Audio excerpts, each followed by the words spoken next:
Bonjour, ce podcast s'insère dans le cours Traiter, la fonction traiter avec un API. Nous sommes toujours dans la partie programmation en langage Graph7. La programmation en langage Graph7 se fait à 3 niveaux.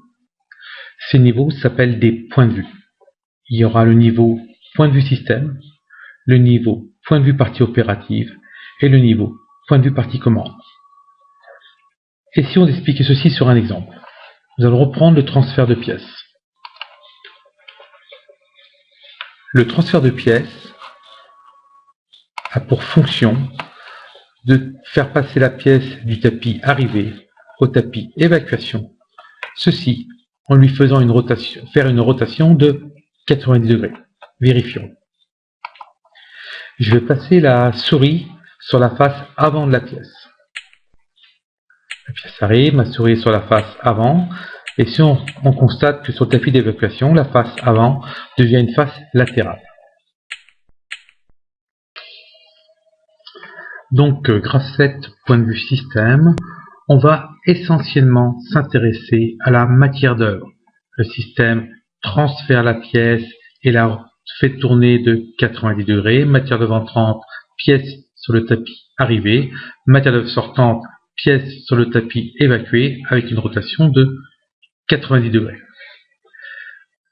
Dans le Graph7, on ne fera apparaître au niveau des actions que des actions qui font apparaître les changements d'état de la matière d'œuvre, translater la pièce, évacuer la pièce.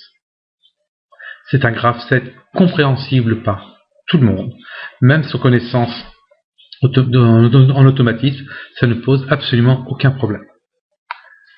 On arrive au deuxième niveau, Graph7 point de vue partie commande. Là, on va déjà faire des choix d'informations à acquérir. On commence à réfléchir un peu aux capteurs que l'on va choisir. Et puis, on va faire aussi des choix d'actionneurs. Les actionneurs, c'est la partie convertir, comment on va générer le mouvement. Donc, on va retrouver ici les différents états des actionneurs. Dans le cas d'un actionneur, type Vérin, 2 ordres possibles, sortir tige, rentrer tige. Dans le cas d'un moteur, ça serait rotation sens horaire, et puis très souvent, on précise ce que fait l'effecteur, pour bien comprendre dans quel sens on tourne.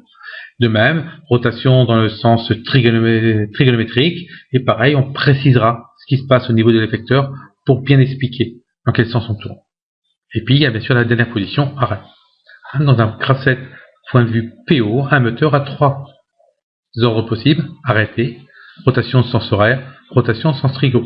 Un vérin a 2 ordres possibles, sortir vérin, rentrer vérin. Quand on commence à présenter les différentes informations envoyées par les capteurs, il faut vraiment commencer à voir sur le système où sont situés les capteurs et quelle est réellement l'information qu'ils renvoient. Ce niveau-là, il faut déjà avoir des connaissances et avoir suivi le cours de sciences de l'ingénieur. Troisième niveau, Graph7 point de vue partie commande. Alors là, impossible de comprendre ce qu'il y a dans ce Graph7 si vous n'avez pas réellement des connaissances en sciences de l'ingénieur. Qu'est-ce que c'est que DCY, A+, S3, S5. Donc, un Graph7 partie commande est toujours adossé à un câblage. Et donc là, on a un câblage sur lequel on a une chaîne d'énergie pneumatique, et c'est pour ça qu'on va avoir des ordres sous forme A+, B+, B-. Ce sont directement les commandes des préactionneurs qui vont apparaître.